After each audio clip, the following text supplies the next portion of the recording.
क्या आपको पता है कि भारत के लोकतंत्र के इतिहास में सबसे बड़ा टर्निंग पॉइंट होने वाला है? प्रधानमंत्री नरेंद्र मोदी जी, हम सब भाग्यवान हैं कि हमें ऐसे महत्वपूर्ण और देश की आधी आबादी को इस राष्ट्र निर्माण की नीति निर्धारण प्रक्रिया में हिस्सेदार बनाने का सौभाग्य मिल रहा।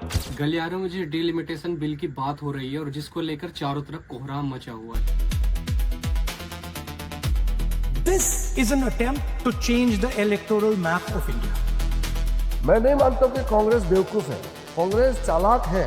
नहीं समझने का जो नाटक करता है, आरक्षण को गिराने के लिए वो इसको ये करते हैं, ऐसा नहीं वो नहीं समझते। तमिलनाडु के सीएम ने तो विरोध में काला झंडा फहराने के लिए कह दिया। Is from Tamil Nadu, where the chief minister is hoisting a black flag as a protest and burning a copy we hear of the constitution of the delimitation bill is what we know at this point in time. Remember, Tamil Nadu, among other states, has been up in arms as far as the delimitation exercise is concerned. It's a big anti-delimitation protest. Rahul Gandhi ने तो इसे anti national घोषित कर दिया है। This is an attempt to change the electoral map of India. आइए इसको समझ लेते हैं बिल्कुल सिंपल तरीके से।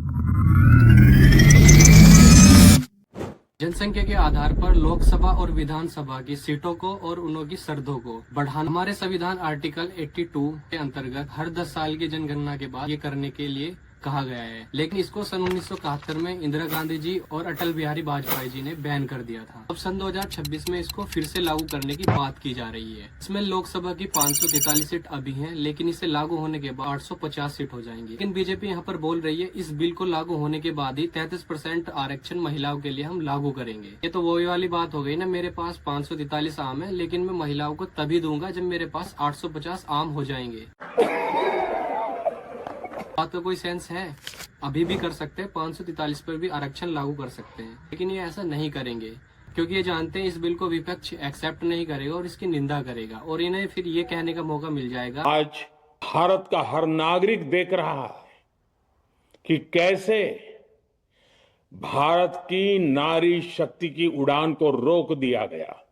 प्रधानमंत्री जी को ही देख लो, ये क्या बोल रहे हैं। इस बारे में ध्रुव राठी ने पहले ही बता दिया था, जैसे कि आप देख सकते हो वीडियो में। बिल पास नहीं हुआ। अब सारे न्यूज चैनल्स पर आपको खबरें देखने को मिलेंगी कि कैसे ऑपोजिशन ने वुमेन्स रिजर्वेशन बिल पास नहीं होने दिया।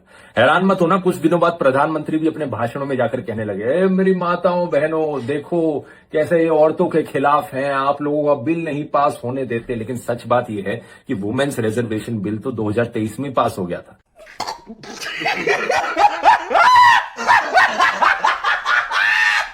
ये ध्रुव राठी ने बहुत पहले ही बता दिया था कि अब ये ऐसा कुछ करने वाले हैं। दूसरा पहलू इस बिल का ये भी है, अगर आबादी को आधार बनाया गया तो उत्तर भारत, बिहार और उत्तर प्रदेश कि वो कुछ भी मनवा सकते हैं, कुछ भी करवा सकते हैं। भारत की राजनीति की आवाज हमेशा के लिए खामोश हो जाएगी और सत्ता का केंद्र सिर्फ नॉर्थ इंडिया की मुट्ठी में रह जाएगा। अब ये एक बहुत इंटरेस्टिंग गेम चल रहा है। सरकार महिला आरक्षण को एक गेम कार्ड की तरह प्ले कर रही है। यह एक ऐसी राजनीतिक चाल है जिससे पूरे देश को 2 हिस्सों में बांटा जा सके। यह देखना वाकई दिलचस्प होगा क्योंकि इसी फैसले पर भारत की एकता और अखंडता टिकी हुई है।